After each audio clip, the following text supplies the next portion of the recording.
Welcome to Corralling the Chaos podcast, where we talk publicly about the things you're worried about privately. My name is Alea, and I'm your host. This is the event industry podcast for companies and crew, where we're going to dive deep into things like, what does our industry need that it just doesn't have? What are the things you want to know, but you're just too afraid to ask?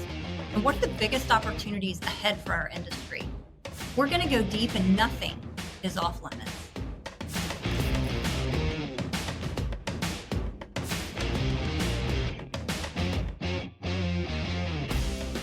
Welcome back to Corralling the Chaos. I am super excited today to have a very special guest, one of the leaders in our industry, and we're just going to kind of dive into all things live events. So please join me in welcoming Kevin Danaj. He is the president and CEO of MVP Collaborative. They are based in Michigan, and they're a leading digital, video, live, virtual, and hybrid event agency. And so Kevin is driven by his infectious energy. He has over 30 years of experience in all aspects of marketing and communications. He's highly regarded as a servant leader, which we are absolutely going to dig into. And he can motivate his team to deliver programs beyond clients' expectations.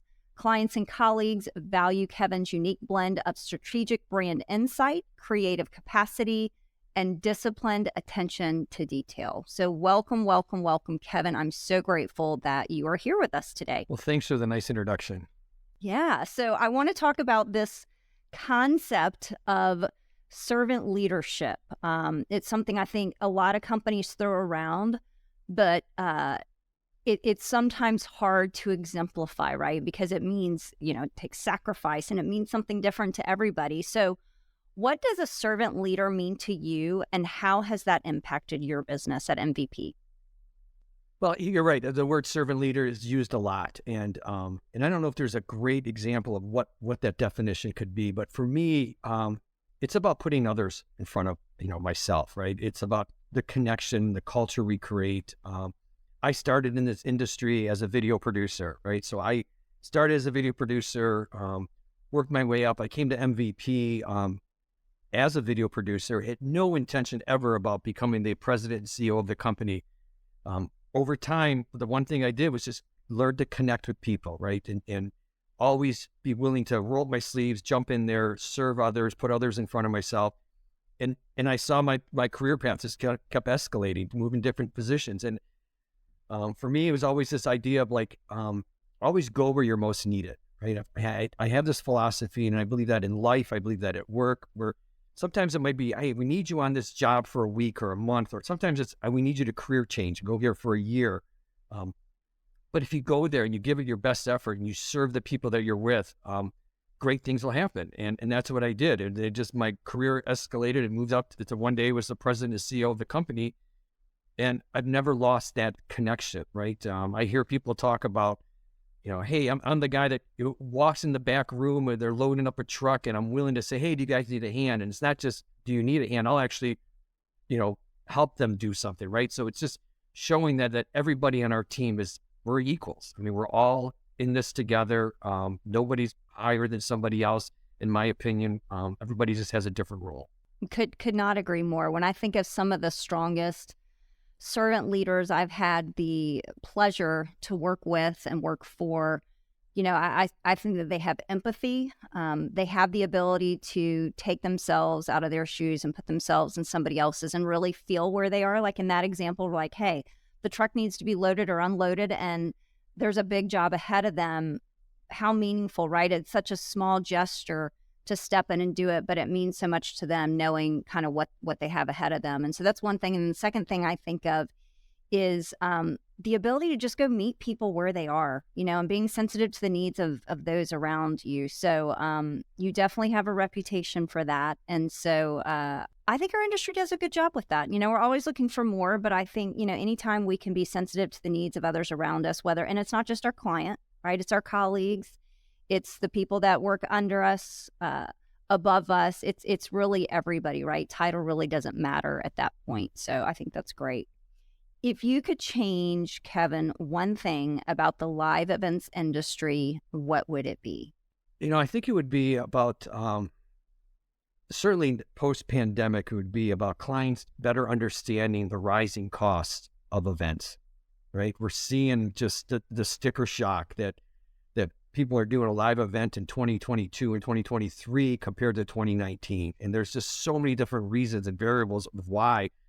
Just you think about just food and beverage, right? It's like what it costs to do food and beverage on an event in Las Vegas is just through the roof what it used to be in 2019. So that alone is a sticker shock. And then you think about the technology, the cost of doing a hybrid event, right? So you do a live event and you're still in person, that's great. But now there's a hybrid, component. So that costs more money. So everything has gone up. And I think that the clients are in this sticker shock mode, and it's concerning because they start right away to go, okay, we got to cut.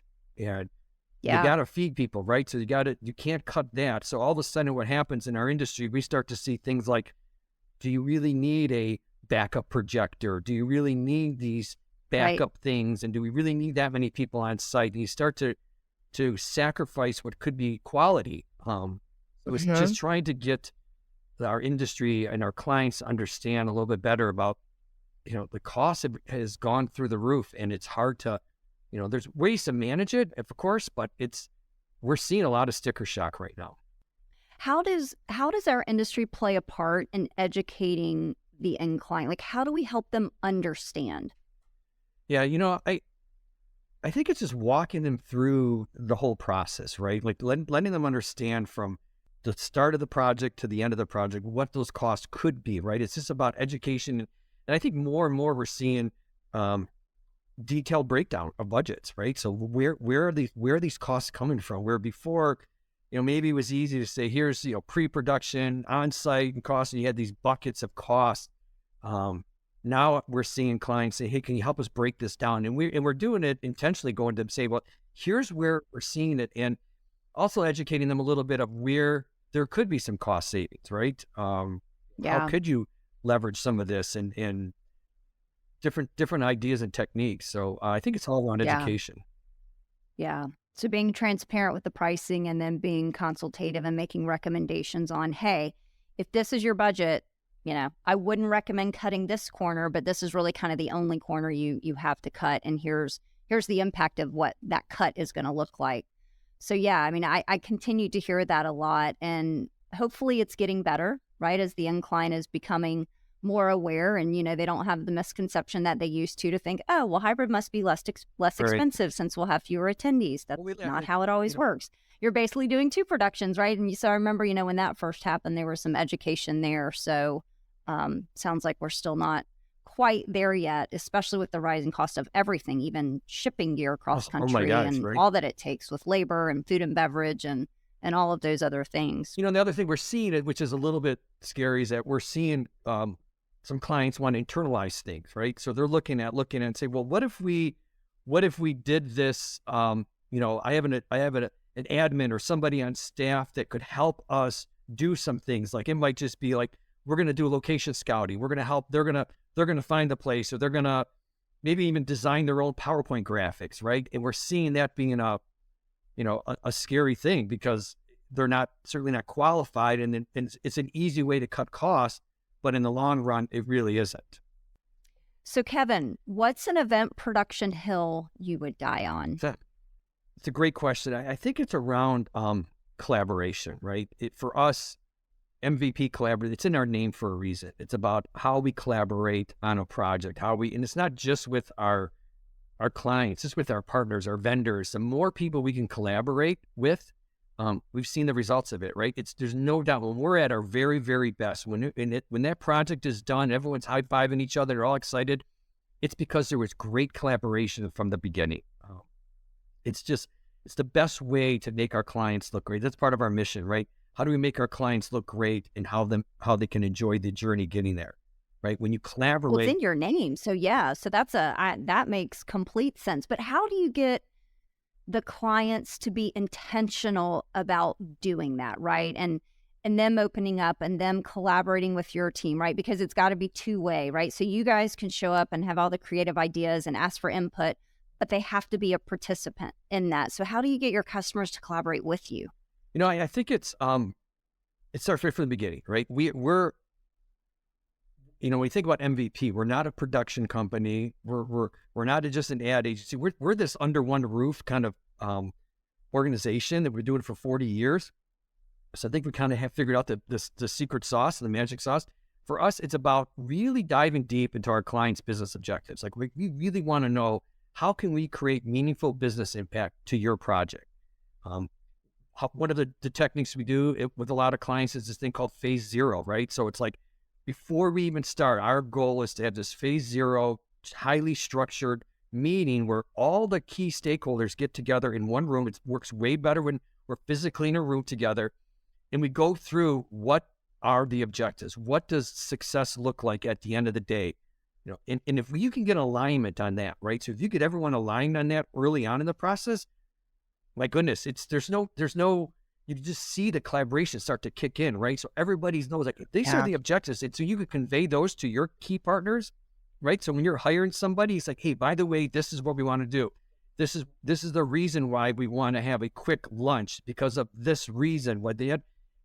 If everybody's on the same page, it's amazing how great a program can be. And it's just something that we've learned over the years, and it's often skipped, right? A lot of companies just skip it. Like, let's get to tactics. Let's get to figure out what it is without taking that step back. That's what we call it, phase zero. Like, we got to get back to zero. Like, let's move back one step and let's talk about what this could be. Yeah, I love that you call it phase zero. You're right, because so many people are anxious to get in, and you've got to set the table first, right? You've got to have the foundational things there first, because that's what dictates phase 2, 3, 4. It's all built on phase zero. And it begins to come apart if you're not taking that extra step. So I love that. And I love that collaborative is in your name. So it makes sense. Well, in your opinion, what should all event companies be doing at this very moment that they probably aren't? I think it's if you're looking at pure event companies that are handling the project management side of it, I think it's about being conscious about the attendee experience. Right? It's what does that attendee experience? It's always been something at the forefront. I think post the pandemic, it's now more critical than ever, right? What does it look like before they get on site? What are the touch points? How are they being communicated to? And then long after the event's over, right? What's to follow? What do you do? When those people are on the plane and they're driving, their attendees are flying back home. What do you want in their brain? Like, what do you want them thinking about? So it's like, what does that whole experience look like? And then I think of often like, now here we are, 2023, how precious our time has become, right? As humans, right? Or we started to realize like what we missed out in those, in 2020 and 2021 and all those family gatherings. And now all of a sudden here we are in 2023. It's like our time has become more precious than ever. And we're seeing where events, where people can, have you heard the term bleisure in events? No. Right? So tell me about that. It's this concept that's really getting a lot of traction, right? And we've used it with our clients. It's really about mixing business travel and leisure travel together, right? Everyone has done that before in the past, but now I think it's more and more you can embrace it, right? So if you're going to go fly to Phoenix for 3 days, as a brand, as a client, if you offer that up, say, hey, by the way, we've extended the stay an extra 2 days at a reduced cost, so you can get the hotel room. We also have an event that people can do on a tour, or we've set up golfing or something, where people now look at it and say, I'm okay with traveling 2 or 3 days, because I'm going to extend my leisure vacation, with that and enjoy that a little bit. So it's this leisure thing that's like, you're hearing it more and more. I know hotels are jumping on board on that because they want people to stay, right? So we've worked with clients on that and thinking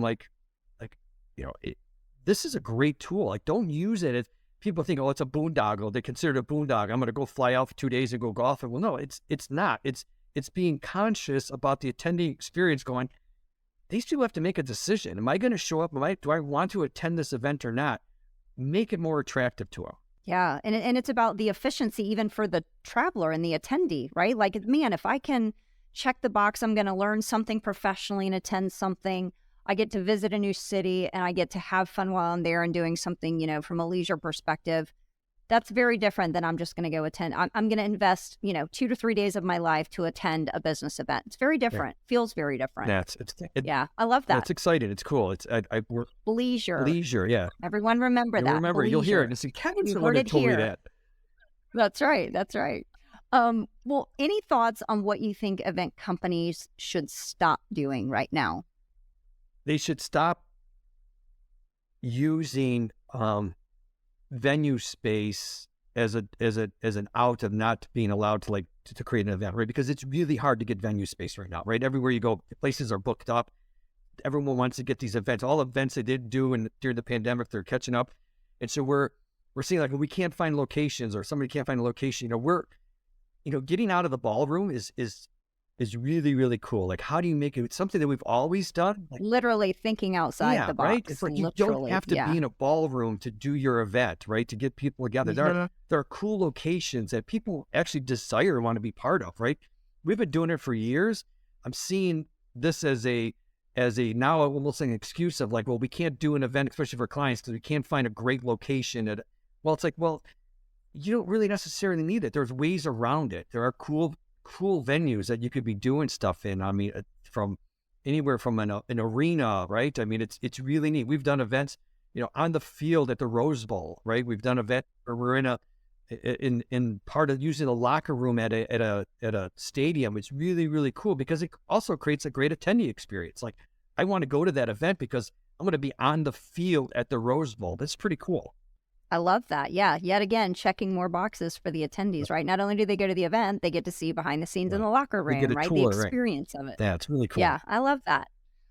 All right. So thinking bigger, stop thinking just venues. Reimagine what the experience could be outside of a ballroom. Yeah. Got it. Well, what's one thing that has always been done this way in our industry that you think it's time to be reevaluated? I feel like our industry has done so much of this reevaluation in the last couple of years, but what's something that, our industry continues to say, well, that's just the way it's always been done, that we should reevaluate? I think it's about content, right? You do a business meeting, they want to do something around it, and it's content driven, right? And content is king, especially when you look at the virtual audience. When you're going to do a hybrid thing, the content can't be the same. Your virtual audience cannot be the same as your in-person audience with content. We've seen a lot of organizations just do that. Say, hey, we're just going to live stream our event to our virtual audience. The ones who can't attend it, they can get it. Well, it can't be that way, right? So the content has to be driven. When you're sitting in a grand ballroom or wherever your location is at, and there's energy there, right? There's music and there's lights moving and you feel this thing and you're talking to people. There's a ton of energy. Watching that live stream of the exact same thing is deadly boring, and people just don't tune out. It may be on, their camera may be on there and they're watching it in theory, but are they really? They're not. They're not paying attention. They're doing 10 different things. So I think people have to really look at content in a different light, right? And again, about this whole time being precious, right?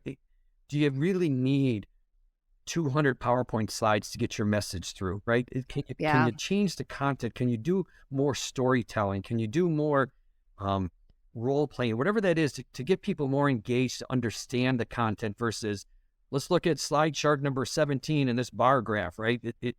I think that things have changed. I think times have changed and people want to be more engaged, more activated, and more stimulated. And I think content does that, is the key. Yeah. Yeah, I also think about creativity. I continue to read article after article after article, as maybe we're going into a recession, maybe we're not. That's up for debate. Everyone has a different opinion. But, with these big tech companies doing layoffs, and it doesn't matter whether you're a SaaS company, a healthcare company, an event production company, an event agency, they keep saying the companies that will win and weather the storms are the ones that get creative with their clients, right? It's rethinking the content. It's talking about things differently. It's thinking outside the box. And so to your point, content is king, and all around that is the creative aspect of it. And so, I mean, certainly events have evolved. And if you think about what events looked like even 10 years ago, we've evolved significantly as an industry, not just the capabilities, but the expectation. The bar just continues to get raised and raised every year. And so you're right. We should never get satisfied with pitching the same idea, the same process, because it's easy, right? Because easy doesn't win the day. It's thinking outside the box, and the creative ones, the creative pitches, those are the ones that win. That's what people are looking for, is how do they raise the bar for their attendees? So I love that. One last question for you, and I love to ask all of my guests this, but what is your hope for the live events industry? That we never really see what we saw in 2020 and 2021, right? To see both, we're big into business events and consumer events. So our business was all around in-person interaction or human connection. My hope is that we keep moving forward to continue with that human connection, interaction. Did the virtual events play a place during the lockdown? It did, right? It served its purpose. I think everybody tried a different technique and trying to make it more interactive and do all these cool things. And the fact is, these virtual chat rooms, and we tried them all as well, right? And the fact is, it didn't really work, right? Because the one thing that was missing was that human interaction, that human connection. Yep. It's never going to go away. Right. And as humans, I think we need that more and more and more. And my hope is that organizations and brands see the value of what that means, bringing people together, the camaraderie. If it's all about just showing them a PowerPoint deck and that's it, then sure, do it virtually. But if you want that interaction, you want that bonding, you want that people to go home and think, I'm an ambassador. I'm a fan of our brand. I'm glad I went to that event. And I think we gotta keep people back together. We got to be doing these events. We can't let them slide. And I know cost is an issue for some brands.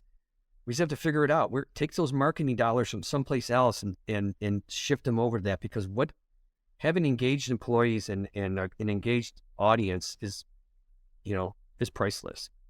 Yeah, I would love to see some of the studies, and I'm sure they're out there being done now as people continue to evaluate the effectiveness of a virtual versus an in-person, and you just hit the nail on the head. The goal, especially if it's a user conference, right? You want to create brand ambassadors. You want people to fall in love with your brand, be loyal to it, be fired up about it, carry that flag with them. And you just don't do that behind a screen. That doesn't evoke emotion, right? Like sitting in a room, like you talked about, with the lights and the lasers and the music, and sitting next to a colleague and you're fired up about what you just saw or learned, that it's just lost when you do it virtually. So I am sure there is some great data out there. If there isn't, I would love to see some of that, if somebody hasn't produced that, about the return on live versus virtual, because it's got to be a no-brainer and through the roof. And of course, it's going to be more expensive to do live, but you're there for a return, right? You're there for the experience. You're there to create brand loyalty to your products or whatever type of, event you're doing. And so I think it would be interesting to see some of that. Well, you've been great, Kevin, to sit with us. I know our audience always loves kind of getting some insight into the mind of a lot of the leaders within the industry. And so we appreciate you taking the time to sit with us and kind of share what you see happening, what you hope that some of the things will stop.